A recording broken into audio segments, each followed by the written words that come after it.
It can be relatively easy, at least to enable the secure boot functionality on a TrustZone device. You can get started really, really quickly. It actually only takes a few minutes to do that.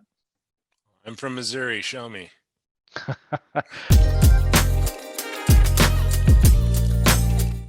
Hey guys, welcome to Embedded Toolbox, the video interview series where we try to save the world by solving one engineering challenge at a time. And we already solved an engineering challenge on the last episode of Embedded Toolbox with Shawn Prestridge of IAR Systems. And that challenge that we solved was basically just how to integrate security into your development workflow.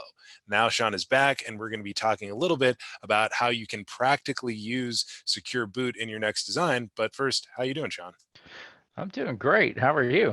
Love the Doing hat, by the way. Thank you. It's like a Bosch. So Yeah, we got it from my friends at Bosch Sensor Tech at cool. CES. But enough about me and how cool I look.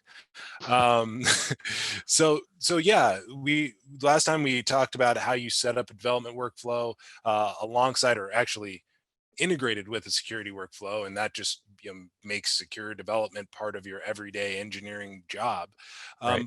But now let's look a little bit into how you actually use secure boot, because as everybody in this sector knows, that root of trust is the foundation for security throughout the rest of your system. You've got to have a Yes. secure boot process, and then that extends out from there. So what are Right. some of the issues with secure boot, and how does it actually benefit a secure design in your words?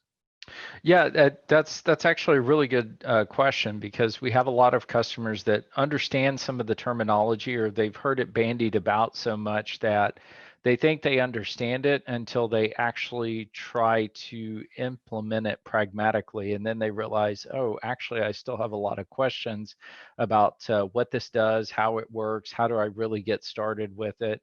And so, some of the key things that a secure boot has to do is, first of all, it has to be unbypassable, if I can coin a word there. You have to make it ideally where you cannot bypass that bootloader. So if you're using hardware that actually has that capability of forcing a device to go to a specific address upon reset, that is ideal, because you can locate your secure bootloader there. For some of the legacy MCUs, that's a little bit more challenging, because technically you can basically make it boot from almost anywhere, but you can still enable a fairly high degree of security. But that notwithstanding, ideally what you would want is an unbypassable bootloader, and that bootloader's job is basically to check the authenticity of the firmware that exists on that device. It wants to check the cryptographic signature to make sure, is this what I last bootloaded, or has it somehow changed because a hacker somehow, for example, successfully executed a buffer overflow attack, and they actually changed some of the flash. So that is one of the ways that it can be detected, is at boot time, it checks the signature to make sure it was what the application is supposed to be. Um, Another thing that it does too is to check the signature of any firmware updates that get passed to it. And another key feature, though, that a lot of people don't talk about, simply because many solutions don't really offer this, is the ability to have a secure API.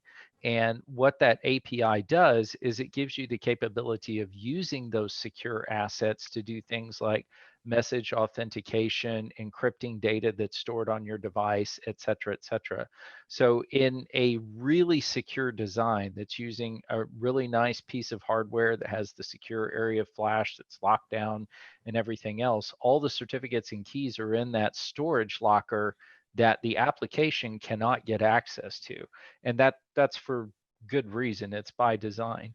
But if you have a good API to your secure boot manager, what it gives the application the ability to do is, when it receives a message, it can ask the secure boot manager through the API, hey, is this message valid? And the secure boot manager can then check it and say, yes, this is, or no, it isn't. And you can do authentication through that way. If, for example, you're going to be storing data onto the device, you probably want to encrypt it in such a way that only that device can decrypt it, not just any other same device type, but it has its own unique set of keys where if somebody figures out a way to bypass the hardware security on that device, well, they've really only compromised the data on that specific device and not for your entire line in general. So that's another key point that people kind of miss, is they think that, well, I'm just going to put the same set of keys on every one of my devices. Well, that's still a pretty big security problem, because if somebody manages to compromise that, then all of your security on all your devices is dependent upon being able to keep that set of keys secret. So you kind of get around that a little bit by having each one of the devices have unique sets of keys. So that if somebody does compromise it, then they only compromise the data on that one specific device. There are some other issues to consider too, but you can pretty quickly go down the rabbit hole of, well, there's this, and what if that happens? So, and I know you probably want to keep it, at least somewhat high level, but there are some really important design considerations that you have to do.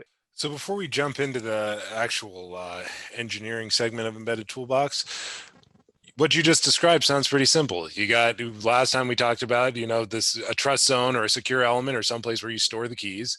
Then you got the boot manager that you takes those keys and boots up the system, and Right. then maybe an API out to an application. Boom, you're done.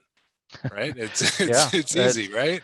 yeah. Well, as they always say, the devil's in the details. So everything sounds easy, at least at a high level of abstraction. And that's what our products and services attempt to do, is to basically keep it at that level of ease where it's not too terribly difficult. But when you run into problems or need to make certain design decisions, we're there to help support you. So, but yeah, it can be relatively easy, at least to enable the secure boot functionality on a TrustZone device. You can get started really, really quickly. It actually only takes a few minutes to do that.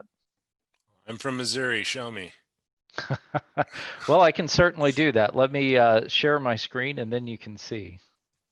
All right, so what I have here is I have the embedded workbench for ARM open, and I have an example application that I've created for a TrustZone device. I happen to have one of the NXP LPC5500 series boards that was immediately available to me. So that's the one I grabbed to show you this.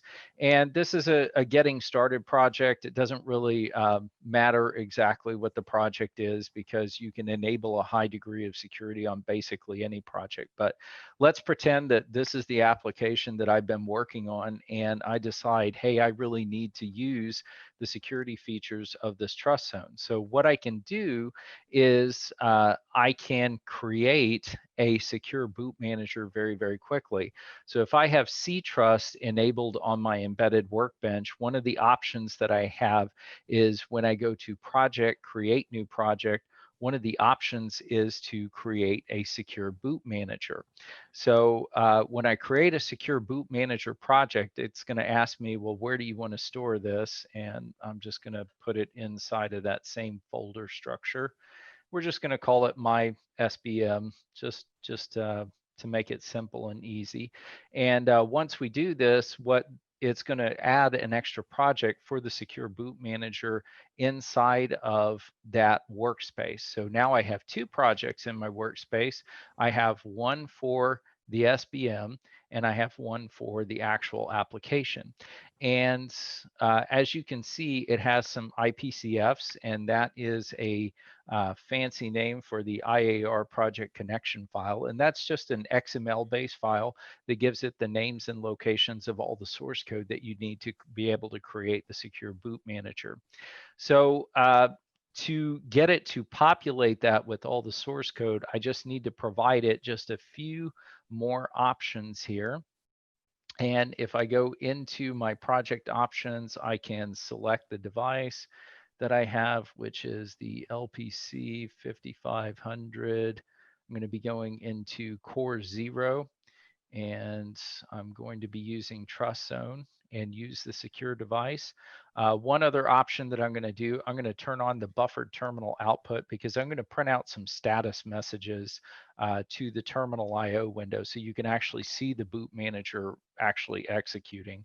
And when I turn on buffered terminal output, it prints out an entire line of text at one time instead of one character at a time. So it's a little bit faster doing that. The next thing I need to do is I just go into security and I'm going to enable security for this device. Now, you could use a pre-existing security context that comes to you from a security officer that may be running our embedded trust product. But even if you're using just cTrust, you can use some predefined security context with some predefined keys for development purposes. And those keys will get replaced at manufacturing time by the HSMs that are actually provisioning the devices. But let's create a security context so you can kind of see how this works. Now, if you're using cTrust, you only have this first option available. So you can do production control, where you set limits on what your contract manufacturer can actually produce. And you can do IP protection, which means that you're doing encrypted firmware delivery, so that somebody can't decrypt the firmware and see all your algorithms and reverse engineer it. So we're making it much harder for someone to be able to do that. Because I also happen to have an embedded trust license on my machine, I also have these other two options where I can do an identity for each one of the devices as well.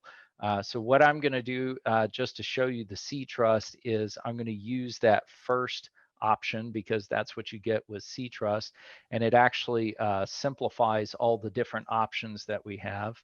And we're just going to call this my context, and the location, we're just going to go ahead and put it in that same secure boot manager folder that we had. Now, if we are using embedded trust and we're using one with identity, I can actually fill out the rest of this organization stuff. And there's a whole wizard of things that I can configure. So what we're going to do is we're going to generate a unique ID for this device. We are not storing the update in an external flash. You can do that if you need to. So if you have a serial flash where you're actually storing any firmware updates that come to the device, you can enable that. I'm going to do it just on an internal flash for a quick demonstration purpose. We're also doing full encryption of the code, and we just basically create the security context. And so it asks me, do you want to use this one that we just created? And I'll tell it, sure, we can do that. So once it pulls in the security context, I can edit a few other settings when I'm looking at it. So I can disable the debug port if I'm actually going to production, but obviously if I'm doing development, I still need to leave that enabled. You can also do permanent lockdown of the secure area flash, which since I need to reuse this board, I'm not going to enable that.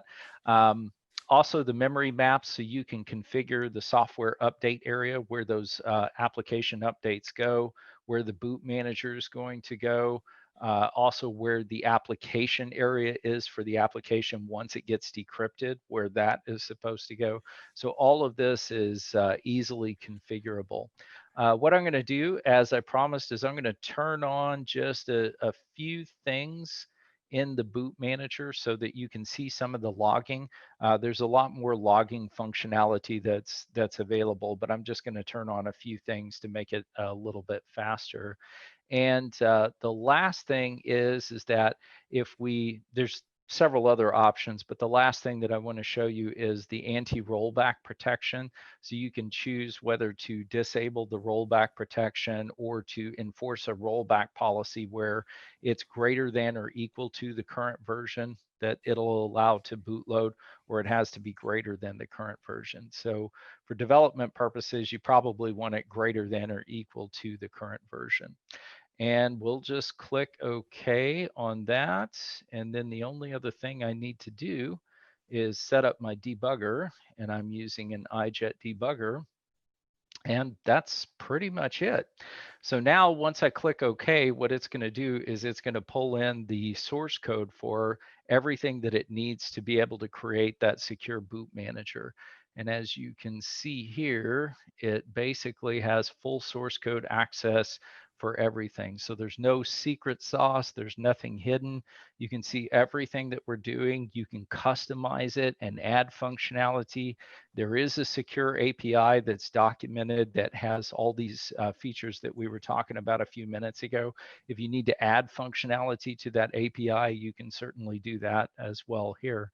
So what we do from this point is we just build the code. So it'll take a few seconds for it to go through and do all of the building of the application. Now that we have this built, we can just basically download and debug this application. Okay, now that this application is ready, we can basically restructure some of these windows just a little bit. And if I go to View Terminal IO, so I can see the boot manager and I let it run, you can basically see that the boot failed. And the reason that the boot failed is I do have a bootloader on there and I have certificates and keys, but I don't have an application yet running. So that's why the boot failed. So now this device is provisioned. It has the secure boot manager. It has certificates. It has keys. Now we need to enable security on the application that we had. And the way that we do that is we shut down the debugger. And once the debugger is shut down, we just switch back over to our project that we were using. So now that we switch back over to this project, you'll notice that we get this warning that with ctrust, the device is provisioned with development keys. In other words, those are keys that are intended just for use inside of your organization. When you move to production and you create a production export package, those keys are going to be exchanged for real production keys that are generated on the HSM on the assembly line. So that's where the change takes place. But in order to enable security on this particular application, all I have to do is go into the project options and I go into security and I just enable it and I point it to the security context that I just created a few minutes ago. And once it verifies that that security context is valid and for this specific device, then I just provided an application version number. We'll just call it 1.1. And that's pretty much it. Now, when I go into doing my normal quotidian development where I'm developing and debugging, I'm working in a secure workflow and I have absolutely no idea that I am, because what happens is when I build my application, it's going to get mastered at the end of the build process. So it's going to go through and build all the different things that are part of my application. And you see at the very end, the last thing that it says, and I'll expand this just a little bit so that you can see it, is that it's mastering the image. That means it's encrypting and signing that package so that the boot manager that I just loaded will recognize this as an authentic firmware update. So other than seeing this extra line of stuff, you're never really cognizant that you're working in a secure workflow. And when you do a download and debug, the debugger is smart enough to know to take that encrypted version of the firmware and load it into the update slot so that the bootloader will automatically check it and bootload it. So if we go to the application, let me close down a few windows here. If we go to View Terminal IO, you can basically see that the bootloader has actually already executed, and it took about 3.3 seconds to in order to bootload it. Now, as we mentioned, I believe previously, the secure boot manager by default uses very low clock speeds, very, very safe clock speeds. You can adjust in the secure boot manager to up the clock in order to get that installation time down. So it's not always going to be 3.3 seconds in order to bootload an application. You can actually make it much, much faster than what it is. But that's how easy it is to use a secure boot manager. And now Since I have the SBM, I have that security API. So as I'm developing my application, it helps me to know that, hey, I've got all these security assets that I can use while I'm developing my application.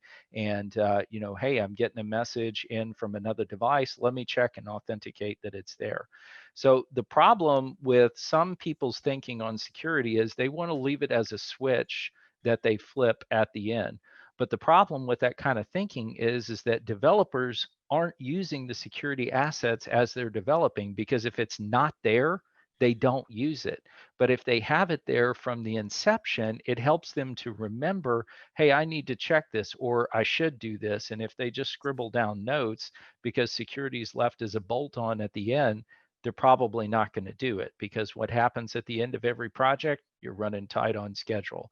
And then security takes that back seat. And if it takes a back seat, you're giving hackers toeholds by which they can compromise your system. So by making it easy, then you can thread security through the DNA of your project, which makes life much more simpler, or makes it much simpler for developers. Well, that was a lot less complicated than I thought it was going to be, Shawn. Thank you very much for that. But of course, Absolutely. of course, though, this isn't the end, right? You've got your secure boot manager in place, and you've obviously got it connected to your application. But there are other areas that can be, vulnerabilities potentially within a system. So, what is C-Trust, and how does it, from top to bottom, like what areas of a system does it address? There are certain types of attack vectors that are pretty common across all embedded systems. And I'd like to, talk about some of those and how C-Trust actually addresses those things. The typical attack vectors that people face, there's basically 5 different attacks. One of them is a denial of service, or its close cousin, the distributed denial of service. And essentially, this is where certain zombies or bot computers basically flood a device with illegitimate requests for data, and the device eventually gets so overwhelmed that it can't respond to all the requests. And so what happens is it effectively knocks the device off of line. This is what some hackers call a script kiddie version of an attack. It's kind of like your first attack that you kind of learn is doing a denial of service. The next attack is the man in the middle. And so essentially what the man in the middle typically tries to do is to actively impersonate one person to the other. So in typical crypto parlance, we have Alice communicating with Bob. And what the man in the middle tries to do is they try to look like Alice to Bob, and they try to look like Bob to Alice in order to be able to intercept and possibly change, or at least understand what Alice and Bob are saying to one another. That's closely related to the eavesdropping attack that you see a little bit further down. In an eavesdropping attack, it is kind of like a man in the middle, but it's more of a passive role where you're just listening in on the traffic, but you're not actively trying to impersonate someone or change the information that's being exchanged between Alice and Bob. So skipping back to the hack attack, what the hack attack is it's someone who is doing a black box attack on your system. So sometimes it's a purely software or network driven attack where they're trying to find software vulnerabilities and things that they can exploit, such as SQL injection methods are really popular on network nodes. On embedded devices, it could be buffer overflows, what's also called stack smashing, where they can do a remote code execution. So there's a number of different ways that they do that.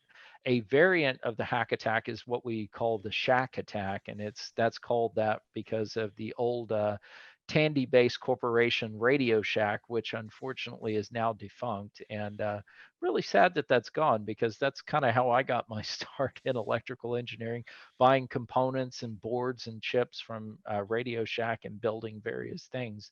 But it's kind of a low budget attack where you have somebody that has some wherewithal with electrical engineering and electronics capability actively attacking the system because they have access to the system. So in certain cases that attack's not applicable, but in the case of certain IoT devices, it actually is a practical attack. You know, if you think about connected and autonomous vehicles, well, somebody can buy that car and then they can basically start disassembling that car until they find the different IoT connected devices. So it is a somewhat practical attack, but it's considered kind of a low budget attack, and you know, a somewhat sophisticated but not super sophisticated. At the very bottom end is probably the attack that is the hardest to guard against, and that is the lab attack. Now, when we talk about a lab attack, this is someone who has effectively infinite resources to buy equipment to try to hack into a system. So this could be somebody that has a focused ion beam in order to be able to try to read the flash off of a chip and find the keys and what your source code or you know what the firmware says. That's what a lab attack is. It's somebody that has access to a corporate level of equipment in order to be able to try to attack or reverse engineer your application. And as I said, that's kind of the hardest one to defend against. So if we move on to the next slide, what we can do is we can kind of visualize these attack vectors. And so what this diagram demonstrates are what are referred to as trust anchors. So if you look at the bottom or the one layer, it's the most fundamental level, and it has to be protected at all costs because it becomes the fundamental basis for trust on all the higher layers. So the hardware root of trust gives a unique identity to the silicon device, and it can be used to show ownership of data as well as protecting the secrets that are on the silicon. So this layer provides the secure boot services, including the identity services, recovery management, also remediation update and patching. And once you get above that 2 layer, the attack surface increases dramatically because there's so many different ways that Eve or some other malicious actor can attempt to compromise the system. So the key is to have a really strong 1 layer and 2 layer to secure your IP, because the attack surface there is very small and it's the basis of security for the entire system. So where C-Trust comes in is it helps you to provide that hardware root of trust at the 1 layer and provides a very solid secure foundation for an RTOS if you're using an RTOS. So especially in the IoT world, it has a lot of meaning because a lot of IoT devices are being pushed to use RTOSs these days in order to use different cloud computing, such as AWS from Amazon. That's the free RTOS offering, the Azure RTOS with Microsoft's Azure RTOS, and that, or the Azure Cloud Computing and Cloud offering. So it kind of moves on from there, and there's many different instances of that. But if you have that fundamental root of trust, that C-Trust helps you to secure that lower level, then it provides a much higher degree of security.